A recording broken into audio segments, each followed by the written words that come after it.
There has been so many issues that have to do with women. I'll be talking about some issues since 1940 up to the present. Women are important to Mexican history because they had had a lot to do when it came to shaping society, economics, and many other things. For a long time, women had tried to have the same opportunities as men. There was even a women's suffrage movement. When Cárdenas was administrating, he failed to implement the women's suffrage amendment, and that caused women to shift their attention to other goals. In 1952, Adolfo Ruiz Cortines promised suffragist Amelia Caballero de Castillo Ledón the right to vote for women if she could gather 500,000 signatures from women. She did just that, so Ruiz Cortines later published through the amendment to Article 34 of the Mexican Constitution. Ever since that, it opened up so many opportunities for women. Women were the most impacted because they were finally getting equality and equal opportunities that men had. During the 1950s and 1960s, women reshaped the Mexican labor force. As Mexico urbanized and industrialized, the percentage of women in labor force increased from 7.4 in 1940 to 19 in 1970. Women were drawn by jobs in education, commerce, and domestic service. Women were outnumbering men.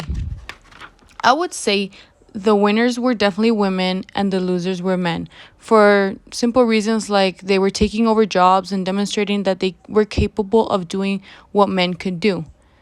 After 1940, situations for women got better because they started to find employment and stopped depending on men as much as they did before.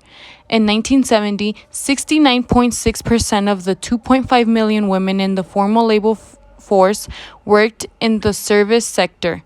Out of those, 488,000 were domestic.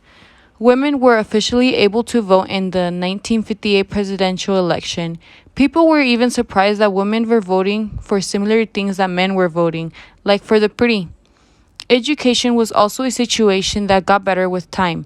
At first, women were not even able to read or go to school, but between 1970 and 2000, the average educational level for women increased from 3.2 years to 7.3 years. Parents became increasingly willing to make sacrifices for their daughters' education thanks to expanded employment opportunities for women. Women increasingly entered formerly male-dominated fields. For example, they constituted more than 50% of medical school enrollment. Women constituted some 40% of the 5.4 million professions working in Mexico. 63% of teachers were women, and 54.7% were sales workers. In 1963, only 17% of those enrolled in higher education were women.